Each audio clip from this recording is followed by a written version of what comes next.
Hey, this is Trish with Peregrine Designs. I thought about doing something as we're closing in on another Christmas. I thought about doing something that was really cute and doing Christmas tree coasters that you can put mugs on and you can put glasses on. I thought these were really cute, and I also knew that my girlfriends would really enjoy those as stocking stuffers and little gifts, hostess gifts. So I wanted to show you how I started and how I make these. Very simple to make, wonderful for your stash fabric. Holy smokes, really great for your stash fabric. But let me show you how I started. My initial start was making a template. I thought about doing something like this and making a template of a Christmas tree. More confusing, a little bit harder to probably teach this, but that's the way I started. That was my result right there, was a template like a Christmas tree. It didn't lend itself well for folding the fabric, and so what I ended up doing was I did a zigzag stitch here. Not bad looking, but a lot of time. And I didn't like the fact that because I have batting on the inside, you kind of see that batting. So I wasn't as fond of this. This was a lot of work, and I wasn't getting a lot of reward on that. So I said, nah, I don't like that very much. So no. So then I did this one. And I did just a straight Christmas tree, sewed on the back. And then I did a zigzag, a tight zigzag. Again, not a bad design, but you're still seeing some batting and how tight your zigzag is and how close you cut. And I said, nah, I'm just not feeling the love on this one either. So I came up with the final design as this design right here.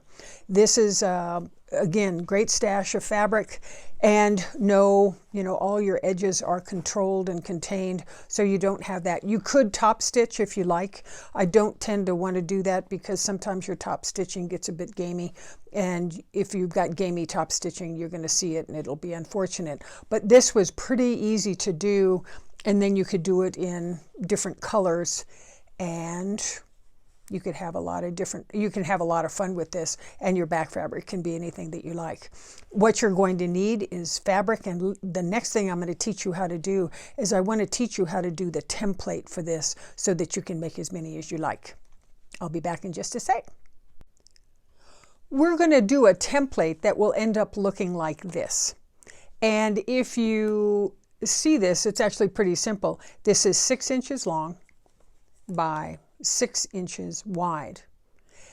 If you're using, you can use a manila file folder, you can use a side of a cereal box. What I'm using is, a lot of times when you get your fat quarters at Joann's and Walmart, they come with a cardboard insert. So this is a great way to use that. So let me show you how to measure to get this to work. On your manila file folder or whatever you're using, I want you to make a point up here. Again, your size of your file folder, 7 by 7 should be plenty. 8 by 8 will be plenty. So that's a good guesstimate at how big you want this to be. My piece here, I made a mark up here, and I came down, considering this is all square, this is actually kind of handy, and then I came down 6 inches. So I made a mark here, and I made a mark here. So that's 6 inches, okay? So that's from here to here. Next, what I'm going to do is I'm going to come up, because I wanted about 1 inch for my bark for the tree trunk. So I'm going to come up 1 inch here. So that's going to be your third mark. On the bottom one, on this one, let me move this a little bit so you can see it. On this one right here, the base of my trunk is 2 inches.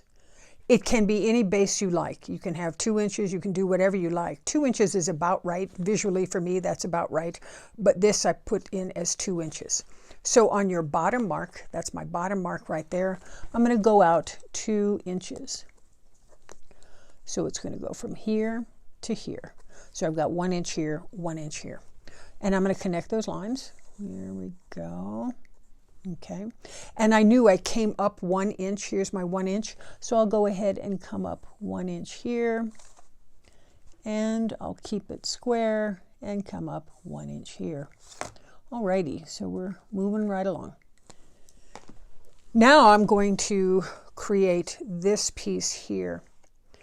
Again, this measures right at 6 inches. That's how wide this is. So this is very simple. You can go ahead and finish this off here.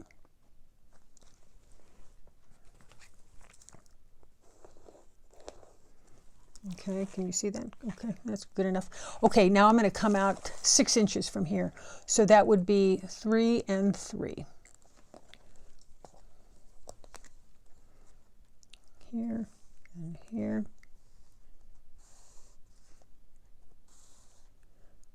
Okay, now we're going to connect the dots.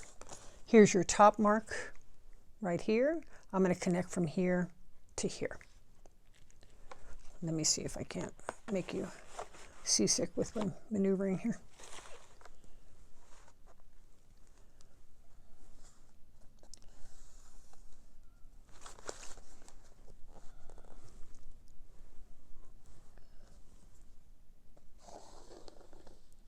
Okay, there is your basics of your tree right there. Now, if you notice here on the master, you can see that I've got a little flange that I've added as well. And the reason why that's so important is because when you join your side, that flange, that's extra fabric, and it slips into the inside, and it makes for a very clean join. And so you just fuse that shut. So that's why this actually is kind of important. So what this is, and this is just arbitrary, come down, what is that, an inch? So come down an inch here, and I made it a little bit wider on the bottom. It doesn't mean, you know, this is an inch, inch and a quarter here. So you're down an inch, you come up an inch and a quarter. I'm going to come out at least a half of an inch. Okay.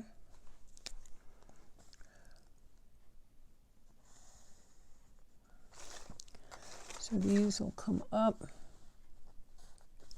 This will come up. Okay. And that gives you enough for your flange. So what you're going to do next is you're going to go ahead and cut this out, and then you'll begin your pattern. Then we're going to go ahead and talk about fabric and some tricks and talents and stuff like that. But this should give you your starting point. Okay. We've made our pattern, and this is one of our patterns. We've gone ahead and done that. So now we're going to go ahead and start to assemble. And I'm just going to show you how to do one. But let's say you've got long pieces of fabric, fat quarters, or full-length fabric.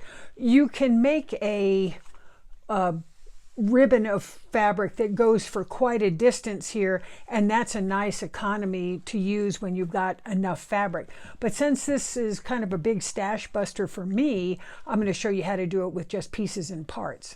I have got 4 pieces of fabric here. What size do you cut them? A little over 1.5 inches, somewhere between 1 5/8 inches and maybe 1 3/4 inches. That tends to give me enough to go ahead and do everything to include my tip. And what seam allowance do I sew them together? 1/4 inch, maybe a scant 1/4 inch. I've got 4 here, and now you can tell as I put this together, because I want to give myself a good 1/4 inch right here because I need to put in my bark, but I need one more piece up here to do the tip. Now, the tip is just a small little piece of fabric. Normally what you would have done if you were making multiples, you know, you'd have a piece of fabric and it'd go the full way. But see how much I lose here? I lose a lot of fabric. So what I'm going to do is I'm going to piece that together, and I'll probably put it about there and go ahead and sew there. And then I'll come back at you and I'll talk about the bark piece, the bottom piece. I've gone ahead and sewn that on, and I'll go ahead and press that down, but you sew it right sides together. I've sewn it with a 1/4 inch seam allowance, and I've pushed it up, and I'll go ahead and iron it. The bottom here I like to leave a good solid 1/4 of an inch here because I need to attach my bark. And you say, well, why didn't you just make a big strip of bark like this, you know, a big strip that goes all the way around? Because when you're cutting this out and you're using this kind of a technique where you have a kind of a flag, a streamer of all these ribbons, the most optimum way is you cut one piece this way, then you cut another piece this way, and the third piece this way. That is a real efficient way to not waste a lot of fabric and get a lot of bang. And then you say, yeah, but what about the bark? Well, the bark, I fussy it in on each piece individually because it may work well with this piece to have a big one, but when you flip it upside down, you don't have any bark. What kind of bark? This was a really pretty jelly roll that I got at Joann's for another project, but I thought, hey, that looks, you know, that looks barky to me. A jelly roll comes in 2.5 inch widths. That will work because this was 2. It gives you just a narrow little seam allowance, 1/4 inch seam allowance on each side. Not bad, that will work. What size do you need? Well, since the jelly roll this one comes in 2.5, you need at least 2.5 inches wide. You're not restricted to a jelly roll. You can do whatever you like, but you're needing 2.5 inches wide by about 2 inches long. And like with the tip, I'm going to fussy my jelly roll in, or my bark in, and I want to give myself enough room. So that's very nice. So I'll put right sides together. Yeah, let's go ahead. Yeah, right sides together, put it about right there. And I'll put my finger right there so you can see, and then I'll just take this out. And I'll go ahead and sew this again with a 1/4 inch seam allowance. Okay, let's see what we did. I went ahead and put in my bark right sides together, and I sewed it with a 1/4 inch, folded it down, ironed it. Let's go ahead and place this, and I want to do that. So that's enough. That's a nice seam allowance here. I've got enough here. And I've accommodated my tip. So this is ready to go. Go ahead and iron this in the down position. It doesn't really make any difference, but it's helpful, and I'll explain why it's very helpful in just a minute. Your backing can be any, obviously any kind of backing that you like. I'm going to go ahead and use this with stash fabric. It kind of has direction. I don't necessarily want it to go this way. I kind of want it to go this way. So your backing, if you cut a piece of square backing 8 by 8, that should give you plenty. 7 by 7 should work out as well. That should give you at least a 1/2 inch on each end. So about 7 by 7 or 8 by 8 will be plenty for backing. What about batting? Batting, your best option for batting obviously is quilt batting, thin loft quilt batting. And again, this can be one contiguous piece, one real long piece. If you're going to use one piece of batting and not piece your batting, then you're looking at 7 by 7 inches wide will give you enough to make this work. And you say, yeah, but can you Frankenstein your batting? Can you piece your batting together? If you're like me, I was doing quite a bit of wall hanging work, and I had all these strips of batting. So I went ahead and I pieced it together. And actually this works out really well. I was real pleased with this. It works out well because what I did was I just laid a piece of batting on top of a piece of batting, and I just did a very large zigzag stitch. That reduces quite a bit of bulk. I don't have a lot of bulk. If you did it the typical way, where let's say you did, you were going to piece these together and you were going to sew it right here, and you go ahead and sew it right here, and then you open it up, it looks good, but you've got a lot of extra bulk, and I'm afraid that you're going to have more ridge than you want, and I don't want to feel any ridge when I put a wine glass down on this. So you can Frankenstein your batting if you like, and because this is a Stash Buster project, I'm going to go ahead and Frankenstein my batting, and I'll show you how to put that together in just one moment. I've gone ahead and put my batting down. That's the first piece that you want to put down. Put down your batting. It's either going to be Frankenstein batting or it's just going to be one real pretty, simple, smooth one layer of batting. But this works. This actually works out pretty well. Put your backing fabric on and put it in the direction, you know, pointing up. Put it in, if it's directional. If it's not directional, it doesn't matter. And then I'm going to go ahead and put my fashion, my strip, but put that right side down. You've got everything placed correctly. Now we're going to go ahead and put your template and get this perfect. I can see my sew line right here for my bark. And the reason why that's kind of important is because in the perfect world, I want my bark to be an individual piece. I want it to stand alone. This is one that I did where my bark, I didn't fussy it in, and this is where the bark was not perfect. So I didn't like this, but I do like that. So that looked good. Put your template down, and you can see the sew line. I'm going to go ahead and put the template right on top of that sew line, just a little bit to the north of that sew line. Give myself enough room on here and here. Okay, I'm looking good. And now what I'm going to do is I'm going to trace this template. What do you use to trace it with? You can use, I've got a marker here. I could conceivably use a chalk liner. You could use a Sharpie. I'm not particularly worried. You know, if you use a Sharpie, just be delicate, you know, just a light hand so that it doesn't bleed through real hard. But you can use a host of things. But what I want to do is mark around here, and then I'll go right back to you. I've gone ahead and marked all the way around, and I just used this marker here. And I've started here all the way around to the top. This area, you just leave this open because this is the area that I need to fold. I will sew it with a tight stitch, 1.8, 2.0. I'll sew it with a pretty tight stitch because I need to turn these corners. So I'll go ahead and I'll start my sewing right here. And I'll go around, go all the way around, and I will end my sewing, I will end my sewing up here. This will be left completely open. I've gone ahead and sewn all the way around with a very tight stitch. It doesn't make any difference what color my thread is. I'm using black here, but it doesn't make any difference because this is tight enough you're not going to see that thread. I've trimmed all the way around roughly with a 1/4 inch seam allowance. It doesn't matter. It'll all get pulled to the inside, and you've got your excess right up here. If you take a look at the template, my excess is certainly larger than this piece right here. You can cut it to this piece, or I can leave it big and it'll all fold in. It doesn't particularly matter. If you find that that's just too big, go ahead and you can trim that down a little bit. What I will do though too is I will go ahead, let me see if I can show you this. I'll go ahead and snip right to my corners, right to the corner there, but not through. Obviously, if you snip through, that's very sad. On the corners here, what I'm going to do is go ahead and cut it this way, okay?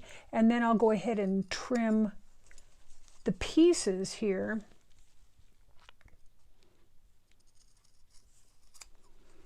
So that it's not very bulky. That's why you do such a tight stitch. I've snipped all my corners and I've trimmed closely because I don't want the bulk. Now I'm going to go ahead and turn it inside out, or right side out. So separate your backing from your main fabric and go ahead and start turning. Now, can you use a point turner for your points? You bet. You can use a point turner, but this piece is really amazing. This is a tube turner. This is really great. You know, that's a product. It has kind of a chubby end right here, and it has a taper end right here. And when your husband misbehaves, you know, you start coming at him with this thing and he'll fly right. He'll be a good boy. But I'll show you how to use this one. This is actually very helpful. I use these a lot when I do collars and cuffs, and when I need to make a very nice corner without a lot of bulk. This actually comes in really, really handy. It's coming correct. Now what I'm going to do is I'm going to grab those corners. Here is a corner right here. Put your chubby piece in first. Let me grab my chubby. Put the wider piece in. You kind of put that in first, and I'll turn it this way so you can see it. So I put my fat piece in here. And then I'm going to go ahead and come down and join it with my tapered piece. Then hold it here. And then you can just go ahead and do that. And that creates a really nice, very non-bulky, because it's done a really nice job of turning that corner. And let me go ahead and finish them all for you. I'll do one more because it's cool.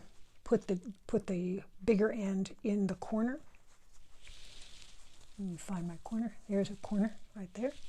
Go ahead and smack it down. You can see. And then you just hold it with your hands and you just gently pull it. And the tapered end goes ahead and accepts the corner.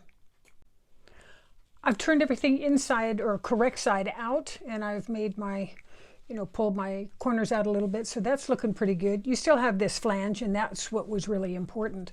So what I end up doing is I'll go ahead. If you need to trim this off, you can. I know I had a lot extra there, but it doesn't tend to become a real problem. It becomes a real problem if it's not big enough, let's put it that way. If you don't have a big enough flange at the end, you're in trouble, because it's really hard to pull it all out. Let me go ahead and trim that slightly.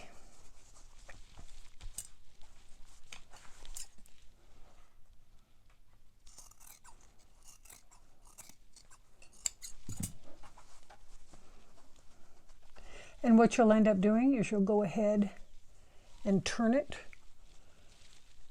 here, and then you'll turn the backing as well. And you'll get this more turned, get this more so that it's flush with both of these right here. I've gone ahead and turned everything to the inside, and I've kept on working it so that this is flush and this is flush right here. So that's looking pretty marvelous. You can go ahead and stop stitch if you like. What I end up doing is I use what's called stitch witchery, which is this is cut at a 1/2 inch width, but this is basically glue that's in a web form. And when you put these between your fashion fabrics, like this, and get that kind of, see how that's kind of flush there, kind of tight to the top. Get that reasonably tight to the top. Anything extra that you have, you just fold over on itself. Hopefully you can see what I'm doing here.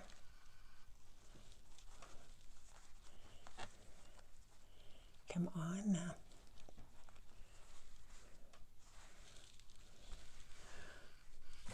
And if you're worried about your iron gumming up, you can put a pressed cloth on top of it or a piece of silk organza. I don't tend to have I have a Teflon shoe for my iron. So I'm going to go ahead and iron that down. And you say, will that hold, during a wash and a dry? Yes, it will. It's really amazing. This stuff.